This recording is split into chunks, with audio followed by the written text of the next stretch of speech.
കോഴിക്കോടിൻ്റെ മണ്ണിൽ നിന്നോ കടൽ കടന്നെത്തിയ മഹാഭാഗ്യം. നാത്തൂൻ്റെ കൂട്ടുകാരൻ്റെ ഫാമിലി കൊണ്ടുതന്ന വരിക്കച്ചക്കയാണ്.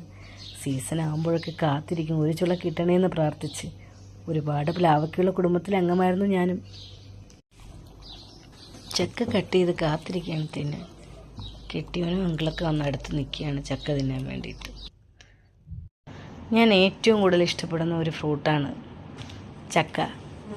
അത് നാട്ടിൻപുറത്ത് ജീവിച്ച എല്ലാവർക്കും ചക്കയുടെ ഒരു ഭ്രമം തന്നെ കാണും, ചക്കപ്രാന്ത്. ചക്ക കിട്ടിയാൽ ഏത് രൂപത്തിൽ തിന്നാൻ എനിക്ക് ആഗ്രഹമാണ്. നല്ല മധുരമുള്ള ചക്കയായിരുന്നു സത്യത്തിൽ. വളരെ ആക്രാന്തത്തോടു കൂടി ആസ്വദിച്ച് തിന്നുകയാണ് ഞാൻ ചക്ക. നല്ല മധുരമുള്ള ചക്ക. എൻ്റെ വിശ്വാസത്തിൽ ചക്ക എന്ന ഫ്രൂട്ടിൽ മാത്രം ആർക്കും മായം ചേർക്കാൻ കഴിയില്ല എന്നാണ്. അത് എൻ്റെ മാത്രം വിശ്വാസമാണോ എന്ന് എനിക്കറിയില്ല. പക്ഷേ ചക്കയിൽ മായം ചേർക്കാൻ പറ്റില്ലല്ലേ, അതായിരിക്കും സത്യം. കിട്ടിയ ചുളയൊക്കെ കട്ട് ചെയ്തു ഒരു പ്ലേറ്റിലാക്കി വെച്ചു. കാരണം നൈബേഴ്സിനൊക്കെ കൊടുക്കണേ ചക്ക. എല്ലാവർക്കും ആഗ്രഹം കാണില്ലേ ചക്ക തിന്നണമെന്ന്.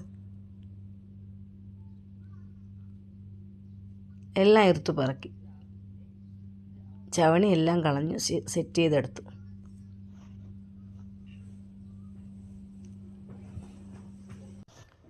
അങ്ങനെ റെഡി.